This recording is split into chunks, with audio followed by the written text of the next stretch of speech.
Hi guys, kamusta? My name is Ronald. Kung bago ka lang sa channel ko, I make travel guides and travel tips going to Philippines and Singapore, and also some useful tutorials for Filipinos tulad ng National ID, e-travel, and OEC. Madami pa rin kasing nagkakaproblema at nahihirapan kumuha ng OEC online. Kaya gagawa ulit ako ng bagong guide for OFW.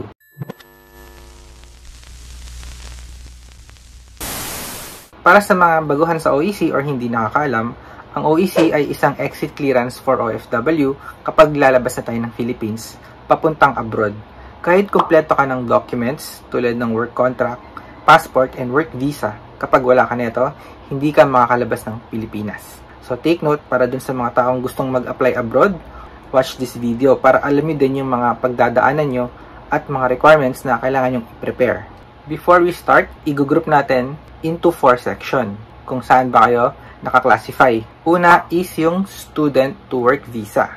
Next naman, tourist to work visa. Next, existing OFW, ibig sabihin nasa ibang bansa na, gustong umuwi ng Pilipinas. And then fourth one is direct hire OFW, nasa Pilipinas at nakakuha ng trabaho abroad. So ito yung 4 na classification ng OFW. Step 1, ang gagawin natin is registration online. Visit onlineservices.dmw.gov.ph. Yung link, ilalagay ko na lang sa video description. So, click nyo nga yung register. Tapos, click I accept. Kung may time kayo, pwede nyo basahin yung nakasulat dito. Ilagay ang full name, first name nyo, middle name, gitnang pangalan, last name, or apelido. Suffix kung meron kayo, which is junior, senior, the third. Gender, male kung lalaki, female kung babae. Email address, make sure na valid yung email nyo, meron kayong access at naaalala nyo yung login and password. Kasi dito isa-send yung OTP. Next naman is yung birthday. So, ito yung kaarawan nyo. And then, click register. Make sure na walang mali sa mga information nyo dito guys kasi mahihirapan kayong baguhin to mamaya. Punta lang kayo sa email nyo at hanapin yung OTP or temporary password from POEA. Gagamitin nyo siya sa pag-login. So, balik lang tayo sa online services. Ilalagay nyo yung email nyo at yung temporary password galing sa email nyo. Once mailagay nyo na yon, kailangan nyo naman baguhin yung password. So, ibig sabihin, ito na yung password na gusto nyong gamitin. Basta, itong password na to ay madali nyong matatandaan. What if hindi nyo natanggap yung email from POEA? Don't worry guys, common issue to. Maraming nagkakaproblema dito. Ang una nyong gagawin, i-check yung spam folder or junk folder. Pwedeng dun napunta yung temporary password. Pero pag wala dun, the best thing is mag-create kayo ng ticket sa DMW Help Desk. Pipiliin nyo yung e-registration problem. Hintayin nyo lang mag-reply yung POEA at isesend sa inyo yung temporary password. Let's say nga walang naging problema yung pag-register nyo, magla-login na tayo. So this is step 2, pag-update ng information nyo. Sa pag-login nyo nga, ito yung unang bubungad sa inyo. Pag-ibig account number. Ignore nyo lang to, pero kung may pag-ibig number kayo, mamaya gagamitin natin yun. Kung i-check nyo yung number dito sa kaliwa sa pangalan nyo, yan yung ERN number ng bawat OFW.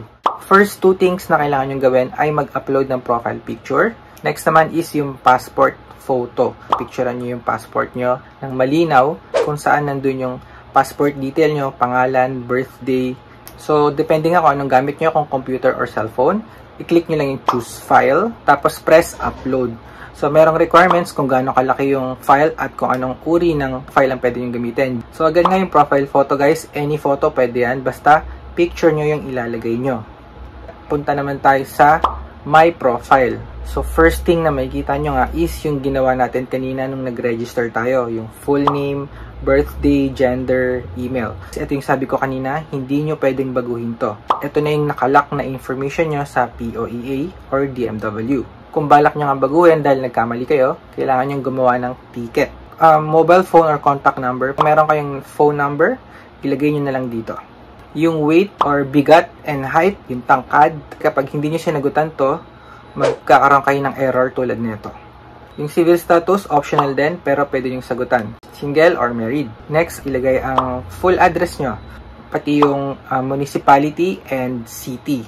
Birthplace, kung di kayo sure, pwede nyo i-check yung passport nyo. Mother's maiden name, pwede nyo ring skip, pero kung alam nyo, sagutan nyo na lang din. So, the last 2 important things is mag-upload ng document sa loob ng identification. Piliin nyo yung passport ID. Actually, maraming option dito. Pwede ka maglagay ng working visa, OWA ID, pero ang pinakamahalaga guys is yung passport. Ilalagay nyo lang yung number ID. So, ito yung passport number nyo. And then, kung kailan siya ni-release, in-issue, at kung hanggang kailan yung expiration or validity. I recommend guys, ilagay nyo na lang dito yung working visa nyo. Yung sa pag-ibig naman, dito mo rin ilalagay yung kaninang error. Ilalagay mo yung pag-ibig ID number mo. Next naman is yung family. Click add beneficiary. Sagutan lahat, complete name, gender, relationship sa beneficiary. Kung ito ba ay magulang nyo, asawa, pili lang kayo dyan. Yung birthday din nila, mobile number, and syempre guys, yung address, kailangan sagutan din natin yan. After that, press save. Tapos scroll up, update profile or save changes. I-click nyo lang tong buttons na to. So kapag nagkaroon ng error tulad nito, malalaman nyo naman kung saan yung dapat baguhin.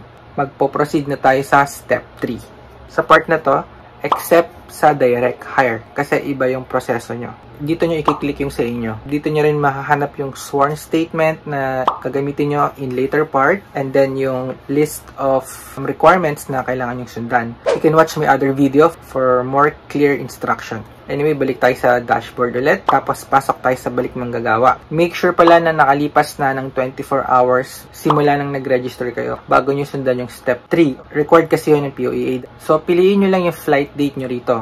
Pwedeng flight pabalik ng Philippines or flight pabalik ng abroad. Pero what I usually recommend is piliin yung flight pabalik abroad para mas mahaba yung validity ng OEC nyo. So, mayroon scenario na pwedeng ganito ang lumabas after nyo i-click yung balik manggagawa. Walang flight date. Nakalagay lang, pumili ng processing site. So, don't worry about this guys. Kung nasa abroad ka, piliin mo lang yung Polo or Philippine Embassy. Kung nasa Pinas ka, piliin mo is POEA para ma-verify yung work contract mo. Kung lumabas yung flight date, press next na natin. So, lalabas dito yung information nyo as an OFW, yung mga nilagay mo. Scroll down mo lang, dapat naka-check tong 4 na OFW clear, principal, ibig sabihin natin employer, position, trabaho, job site, kung saang bansa kayo. Sagutan na natin yung mga tanong. First is, babalik ka ba sa employer mo? Ang pipiliin lang natin lahat dito is yes, kasi wala naman akong changes sa employer ko. So, next question nga is, pareho ba ng job site or pareho ba ng bansa? So, yes lang ulit. Tapos, ito naman is position. Kung pareho ba ng trabaho ang babalikan ko abroad? Yes din. Yung ika-4 na tanong is kung sigurado ka ba sa mga sagot mo. So, pag pinindot mo yung yes, ito yung makikita mo. Print OEC. Hindi mo na kailangan pumunta ng POEA or pumunta pa kahit saan. Basta make sure tama yung information ng OEC mo versus sa passport and sa work visa. So, click nyo lang yung download icon or isave nyo sa phone nyo or sa computer. Next is, i-print nyo yung OEC. Kailangan nyo siya pag i-claim yung travel tax refund. Meron pa tayong kasunod dito. Step 4. Para sa mga taong may update sa trabaho, kapag first time nyo kukuha ng OEC, nagpalit ng employer and job position. Babalikan natin ulit yung mga questions. Isa dyan pwedeng maging no. For example, nagpalit tayo ng employer. So, ang sagot natin is no. Kailangan nyo pumili ng transaction type. So, first nga is change employer, nagpalit ng boss or nagpalit ng employer. Change of job site, nagpalit ng bansa kung saan nagtatrabaho. No records with POEA. So, ito yung sinabi ko kanina, student or tourist to work visa. Tapos na hire sa ibang bansa. Change position, nagpalit ng trabaho. For example, from executive to supervisor or yung mga watch listed to guys, hindi nyo kailangan problemahin to. Ito yung may mga bad records sa POEA. For example, itong OFW nangako sa POEA na ipapanotaryo yung or ipapaverify yung work contract tapos hindi na bumalik. Watchlist na name. So, kung meron kayong kapangalan under ng watchlist, magkakaproblema kayo. Yung last 2 option, para to sa mga first time na kukuha ng OEC or wala namang changes sa trabaho, walang update, pero hindi makakuha ng OEC, whichever, kahit ano, pwede nyo piliin. So, employer name or principal name, ito yung pangalan ng company kung saan kayo nagtatrabaho. Para naman sa mga helper, directly employed, ito yung pangalan ng employer nyo. Nagtatrabaho sa company, ilagay nyo yung license number or business permit, pwede yung ID passport number ng employer nyo. Tapos, address ni employer kung saan kayo nagtatrabaho or address ng office nyo. And don't forget na ilagay yung job site or bansa. Kung walang recruitment agency, ilagay nyo lang NA, not applicable. So, sa position name, guys, hindi nyo pwedeng isulat dito yung sagot. Kailangan nyong piliin sa options dito. Hanapin nyo lang mabuti. Tapos, pindutin nyo yung select pag nahanap nyo na. So, contract duration, job site, kung saang bansa kayo.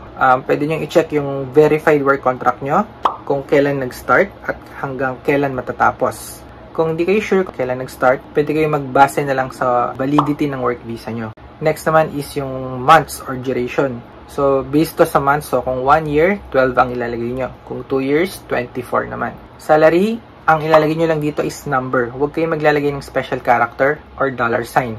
Sinabi ko yun sa video ko, marami kasing nagkakaproblema sa submit button. After nila sagutan, hindi na sila makapag-proceed. So, depende kung saan bansa kayo, piliin nyo yung dollar currency. At kung kailan kayo sumisweldo, is it monthly, buwan-buwan. Tapos, press submit. After nyo mag-press submit, tandaan nyo lang to guys, pipili kayo ng processing site. Kung nasa abroad kayo, syempre pipiliin nyo yung Polo or Philippine Embassy. Kapag nasa Pilipinas naman kayo, pipiliin nyo naman is POEA offices. Dahil kailangan nyo nga magpa-verify ng work contract. Dadali nyo yung mga documents nyo on that day kapag may appointment na kayo. Kapag first OEC mo nga, kailangan mong pumunta ng POEA. Doon sila magre-release ng OEC, hindi mo makukuha online. So, this happens commonly. Kung nakuha mo naman yung OEC mo first time online, then congratulations. Sobrang swerte mo. Kung meron kayong tanong, just comment down below. Nahihirapan pa din, you can message me in Facebook. Kung hindi ka pa nakasubscribe, mag-subscribe ka na. Marami pa tayong mga helpful videos. Sana nakatulong yung video. And maraming salamat kung nandito ka pa rin.